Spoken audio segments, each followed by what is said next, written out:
Well, welcome everyone. So happy to see everybody here. And I'm excited to just tell some stories today and really talk about the relationship between art and technology and how the two have influenced each other basically from the beginning of civilization. So I have a presentation that I'd love to share with you to kind of kickstart. Oh, and let me just introduce myself. I'm Zach Kerschberg.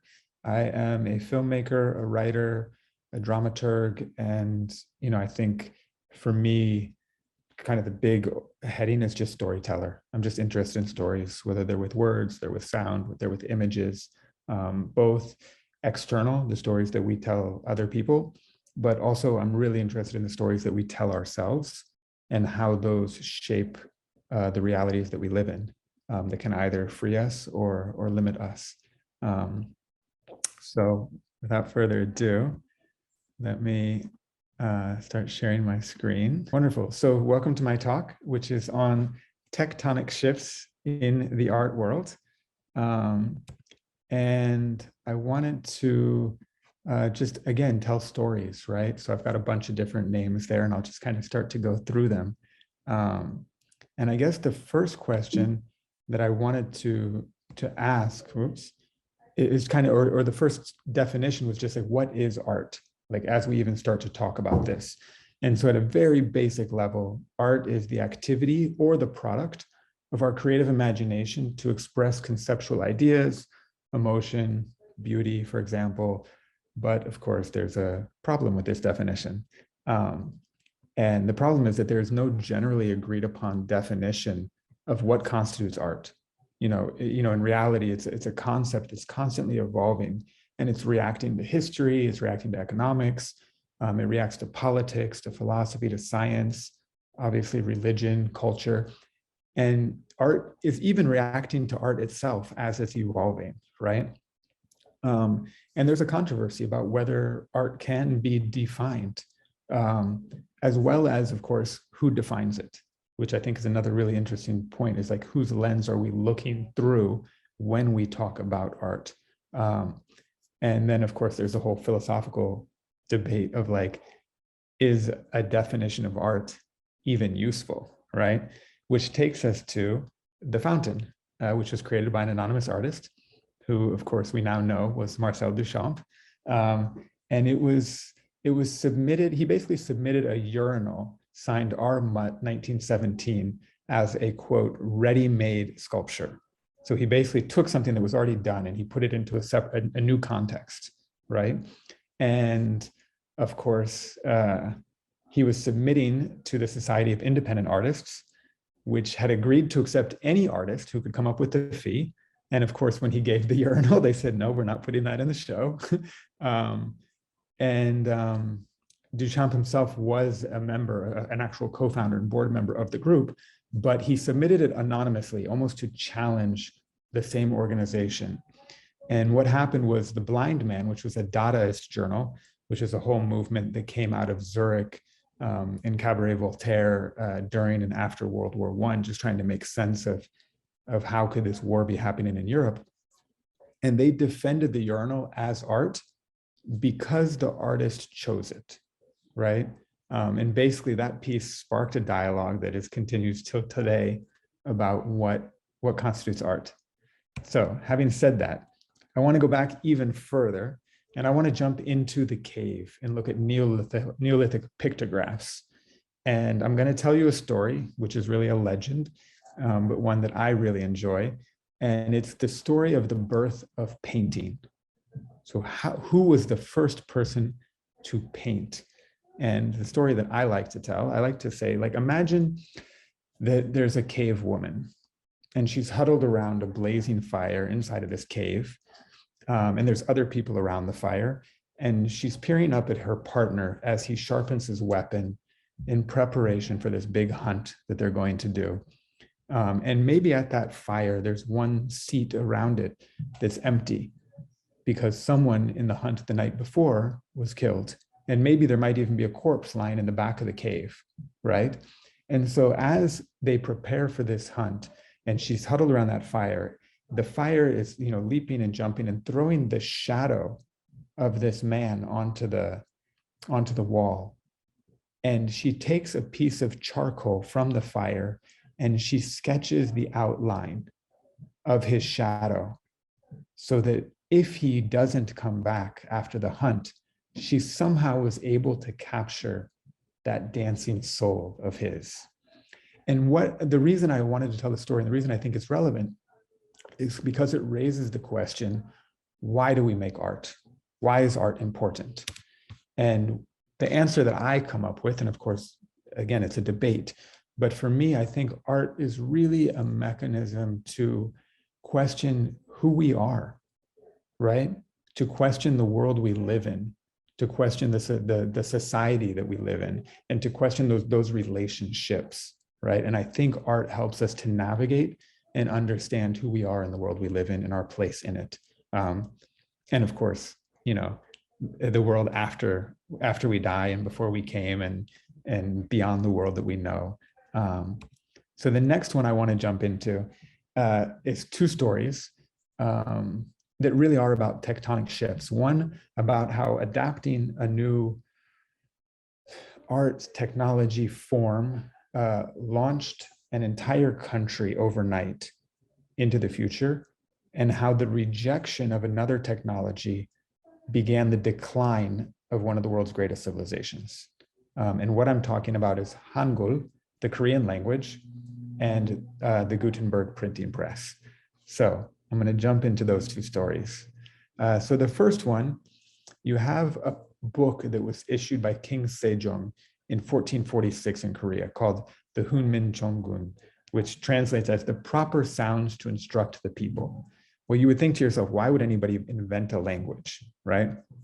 So Korean was always a spoken language, but they never had a written language. What they did was they used Chinese as a written language, right? Which caused one big problem, which was back in the 1400s, how many people in Korea spoke Chinese and how many people could read and write Chinese. So basically what you had was 99% illiteracy. And the king realized that this illiteracy was holding the country back. And so what he did, and it's apparently, I think it's the only language recognized by UNESCO as like a man-made language and a scientific language, was he created an alphabet based on the position of the mouth and the position of the tongue. And it was one consonant and one syllable. So it's completely phonetic, and you could map it onto the Korean language. And I lived in Korea for a year, and I'll tell you that I learned how to read and write Korean in 2 hours.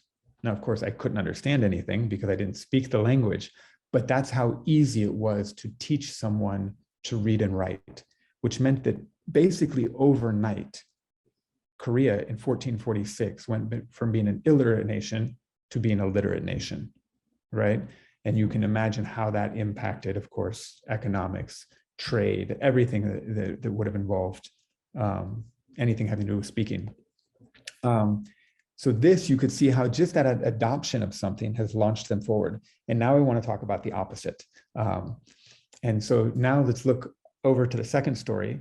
In 1297, Wang Chen printed Nung Shu, which is considered the world's first mass-produced book, right? Now, of course, there were printing presses before that, but they were mostly using like block wood prints. And this was one with exchangeable keys, so they could mass-produce books, right? In Europe, of course, it took another 150 years to show up, and in the form of Johannes Gutenberg's printing machine, right? The Gutenberg press.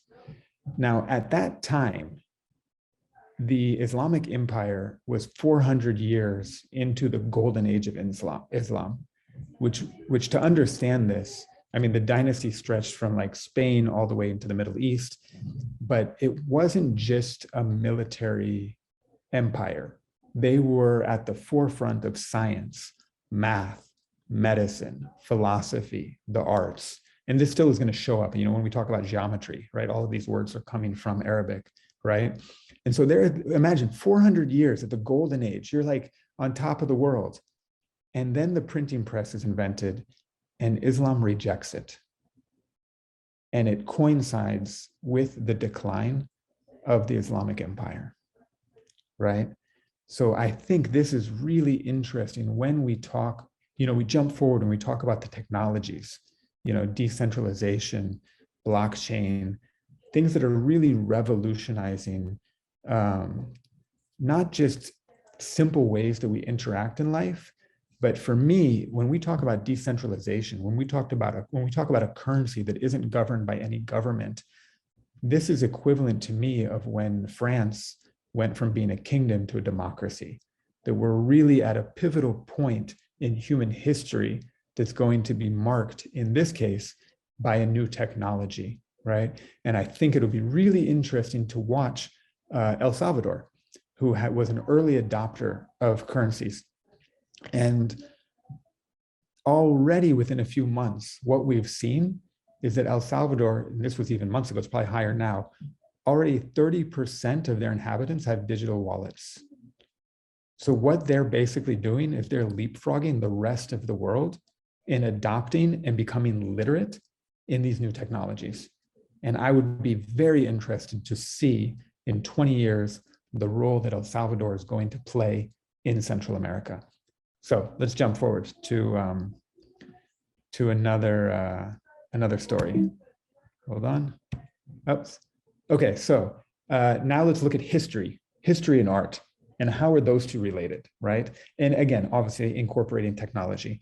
So this one I called Viewfinder, from World War I to Hollywood, how history and art are intertwined. So historically, you have the Lumiere brothers in France who invented the camera. And basically, Europe kind of starts with early cinema, somewhere around the turn of the century, 1900. And America also has cinema, but we're behind. We're catching up. We're being influenced by them. We're looking at their innovations, right? And Europe was at the head of the film industries, right? Particularly those of France and Italy. And then what happens? World War I happens, right? And European film production virtually ceases, right? Obviously because of the war, but also because chemicals used in the production of celluloid film are the same ones necessary for the manufacture of gunpowder. So they just didn't have film available. So they couldn't be shooting movies, right? And we're literally talking about a period of 4 years, right? So what happens at the same time? The American cinema experiences a period of unprecedented prosperity and growth. So you have the explosion of the American cinema, which is basically filling that vacuum of world cinema, to the extent, I know it's difficult to believe, that by the end of the war in 1919, 90% of all films screened in Europe, Africa, Asia, South America are American films. Fast forward 100 years, we got such a head start on that race that no one has caught up. Even when you look at industries like in Mumbai, or you look at Nollywood, incredible industries in their own rights, and yet they do not have the cultural scope, even China, the cultural scope of films, right? So let's keep going. We jump forward one more time. I can't see the time. We've got 10 minutes, great. Okay, so I wanna jump forward, and now I wanna think about co-creation, right? Which now we're starting to look at a little bit of decentralization, even within the creative process. So here I have a picture of the Pompidou Center in Paris, and I have Street Theater. And this co-creation obviously has a very long history going way back, and we're gonna go all the way back to England and back to Shakespeare. So now I want you to imagine that instead of being in the theater, practicing behind the curtains and then eventually opening the doors, no, what Shakespeare does is he goes out into the street, he goes to the public markets, right? And he starts putting on his plays almost in these wagons. They set up these stages and the characters are there. And what's happening? The audience is co-creating with him without even knowing it. How? So he's putting on this play, you get to the end of Act 1, end of Act 1 sucks, and everybody walks away. And Shakespeare goes, okay, we got to make some changes to the play right there. So he goes home that night and he starts rewriting. And the next day he shows up and people stay halfway into the second act, and then they start to walk away. Or he starts to see it at the climactic moment, there's no catharsis. So he goes back and starts to tinker, and he starts to realize, oh, that wasn't set up. And because it wasn't set up, there's not that really strong payoff. And so pretty much night in and night out, he's rewriting his plays, constantly getting feedback, right? And until the play is finished. And so that idea of co-creation, I just want to bring that in as we go forward, because I think that's a lot of what this new technology is going to allow us to do and encourage us to do as we start to transition from a competitive market to a collaborative market. So the next story I want to tell is called Paint by Numbers. And it looks at sponsorship, independence, and instead of integration, I'm even going to say interdependence. And I'll go over what I mean by that. But you have obviously a picture of the Medici family, which is the classic, this family supports artists. And of course, below it, you have Patreon, Kickstarter, Indiegogo, kind of modern versions of that. And I'm going to talk about why right now we're about to make a huge leap forward with the token economy. So paint by numbers, right? So throughout history, artists have been dependent, that's the key word, dependent on a family, such as the Medicis, dependent on a religion. The church commissioned you to make this mural or this fresco, right? Dependent on a ruling class. You're going to do portraits of the king and queen. And then later, even by the merchant class, right? So even as the merchants started to come up and they had money, we were still painting the merchant class, right? Like I remember one time I was in a museum and I saw that there was one painting, everybody was making a big deal. And I was like, what's special about this painting? And then somebody pointed out, oh, do you see in the background, there's a woman hanging clothes, a poor woman hanging clothes. This had never been done before, right? I mean, who in the ruling class, who in religion, who in the Medici family was going to ask to paint a peasant hanging her clothes in the background, right? So we started to get away from this, right? And even till today, we still have this dependence of artists, even when we talk about grants and fellowships, as a form of government sponsorship.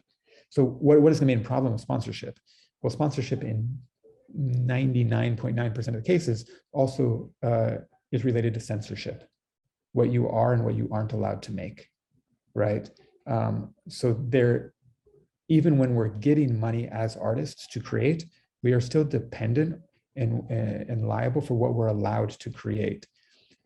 So now you have an alternative. Take the independent artist, right? The self-sponsored artist, such as Kafka, who worked as a lawyer during the day to write at night, right? Or more recently, you have crowdfunded artists who have freedom with their art, right? But they're still financially dependent on the goodwill of others, right? So how do we free ourselves from this relationship that has existed for so long? And that's where I think the token economy comes in, which is going to convert from crowdfunding to crowd investing. So now we're really establishing co-ownership and integration into a community and ecosystem that can be transparent and also be egalitarian, and that can, with the blockchain, with Web 3.0, can eliminate the need for intermediaries, right? While at the same time creating this financial support. And that is what I think leads me to interdependence, which is even more important than independence, right? The interdependence is actually for us to recognize that as artists, we are dependent on our audiences. We are dependent on a viewer, right? So if I create a painting, if no one sees it, somehow that process is not complete, right? If I create a movie, I need an audience, right? And this goes, of course, into postmodernism, where like, there's no longer this colonial view that like, I'm going to create the meaning and give it to you. It doesn't exist like that anymore, not the way we understand it today. It's much more about, I'm going to create something and you're going to show up at the table with your own lived experience, with your own culture, with your own biases, and together that meaning is going to be forged, so that each person who's interacting with an art piece is actually taking something different away with them, which of course leads to great opportunities for discussion and for enrichment. And that's where we can actually start to expand. And this goes back to that first cave painting, why do we have art in the first place, right? To better understand ourselves and to better understand the world we live in and our place and our relationship to others. And I think this is really important. And I'll give an example from my personal life. I don't know how we're doing on time, 3 minutes. Okay. So in my personal life, I grew up in California. I grew up in the West. I had been to Europe. That was it, right? And when I finished my university, I had this, I don't know, it's kind of like this desire to go to the East, to go visit Asia, right? And something very curious happened. When I got to Asia, I realized, one, that I did not understand Asia at all. I really had any conception that I had of it was like based on nothing, right? So one, I got to understand what Asia as a different point of view, as a different reference, as a different philosophy on life, what that encapsulated. And of course, Asia is a huge place and each country within that is going to be very different. But what that also told me was, because I didn't understand the East, I didn't understand the West. So it was also a way for me to understand myself and the place that I grew up, and the world that I was coming from. So very quickly, let's go down. Rise of the token, co-ownership and interdependence. Not a lot of time, but I want to just give a couple examples of how I think this new economy is going to look, right? So a documentary filmmaker bypasses crowdfunding to issue a token and create crowd investing, right? And then, so not only is there co-ownership, but there could also be co-creation. I could involve people in the script writing process or the creative process throughout, or they could just be along to enjoy, to understand, and to see what the process is. But at the same time, when that film that has 200 investors finally is released, because there's a co-ownership, I have 200 people that are going to help me market that. One of them may work at a distribution company. One of them may be a phenomenal graphic artist. One of them may be a radio host. One of them is a blogger. One of them is an influencer. So as we start to create bigger and bigger teams within art, we have an incredible reach in terms of actually getting our art out into the world, and also benefiting from it. Other examples, actors in a theater company could be co-creators and co-owners of the same play. Obviously, we know about NFTs, that each time you sell it, the artist is paid, right? There's the possibility of artists selling directly to the public, no longer needing an intermediary. A community could invest in an artist, right? Whether it's buying supplies or getting them a piano, because we believe in their talent and where they're going to go, right? And we take part in their process and ascendance. It could be a collective of artists that issue a token, and any one artist in that collective that succeeds raises the value of the collective token that everyone owns, which is where we can go from the competitive system to the collaborative system, right? And then there's some other ones. A writer might issue a token so she can dedicate time herself just to writing her book, right? And then there's lots of other stuff, but I think we're out of time. The last slide that I wanted to show was, we often have this conception of the starving artist. And I just wanted to point, just with a few numbers, that there is so much money in the creative industries. And what we're looking at now is a redistribution so that the ones creating the value are also the ones benefiting from the value. And that is one of the reasons I'm most interested about what's happening here at UNIT. And I encourage everybody to learn more. And to get involved.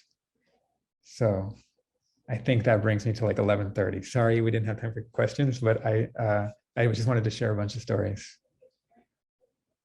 Are there any questions? Thank you for that. It was amazing. It was really, really amazing. You speak so well. And linking art history with art future, it's just perfect. I love this presentation so much. Cool. Thank you so much. I appreciate everybody.